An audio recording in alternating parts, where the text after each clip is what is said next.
मैंने एक बहुत ही कल ही जो है एक इस तरह का एक कुछ पढ़ रहा था मोबाइल में, बहुत अच्छा लगा मुझे। उसमें लिखा हुआ था कि एक आदमी जो है बुढ़ा हो गया। वह एक बार अपने बेटा के बगल में बैठा हुआ था, उसकी पत्नी भी थी वहाँ और कुछ मेहमान लोग भी थे। तो बेटा ने जो है, बेटा ऑफिसर हो गया था पढ़ लिख कर, तो बेटा जो है अपने बगल में पिताजी को बैठा हुआ देखा तो कुछ पैसा निकाला इस हिसाब से कि कोई दूसरा कोई देखे नहीं, और पिताजी को दिया। ध्यान से मेरी बात सुनिएगा, पैसा निकाला और अपने पिताजी को दिया। लेकिन देखिए कैसे दिया, वह ऐसे निकाल के हाथ से नहीं दिया, वह पैसा को अपने हाथ में इस तरह से रख लिया, इस तरह से रख के पिताजी के सामने बढ़ाया और पिताजी जो है उसको उठा लिए।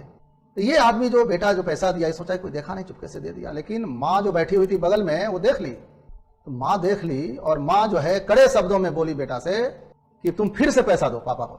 और जो है वो जो आदमी बैठा था उसका एक भांजा भी बैठा हुआ था, बड़ा हो गया था, घर में आया था मेहमान सब। तो उसकी माँ ने कहा, अपने नाती से कहा कि देखो मामू जो है तुम्हारे नाना को किस तरह से पैसा दे रहे हैं। फिर जो है बेटा पैसा निकाला और उसी तरह अपने हाथ में ऐसे रखा और पिताजी के सामने बढ़ा दिया।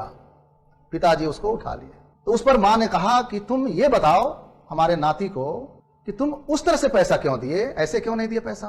तो उस पर जो है वो आदमी ने कहा कि ये हमारे वालिद हैं, हमारे पिता हैं, जिंदगी भर हमको ये पैसा दिए हैं, ऐसे दिए, हाथ से ऐसे पैसा दिए, हमेशा इनका हाथ ऊपर रहा है। लेकिन आज ये बूढ़े हो गए हैं, आज नहीं कमाते हैं, इनके पास पैसा नहीं है। तो मुझे ये अच्छा नहीं लगा कि हम ऐसे पैसा दें और हमारे पिताजी का हाथ ऐसे रहे, इनका हाथ नीचे हो, मेरा हाथ ऊपर हो। ये मेरा जो है जमीर गंवारा नहीं किया, इनका हाथ हमेशा ऊपर रहा है। इसलिए मैंने दिमाग लगाया कि कैसे इनको पैसा दें ताकि आज भी इनका हाथ ऊपर रहे, इनका हाथ नीचे ना जाए। क्योंकि ये इंसान जो है बड़ी मेहनत से हम लोग को पढ़ाए हैं, लिखाए हैं, जब भी जरूरत हुआ हमारी मदद किए हैं।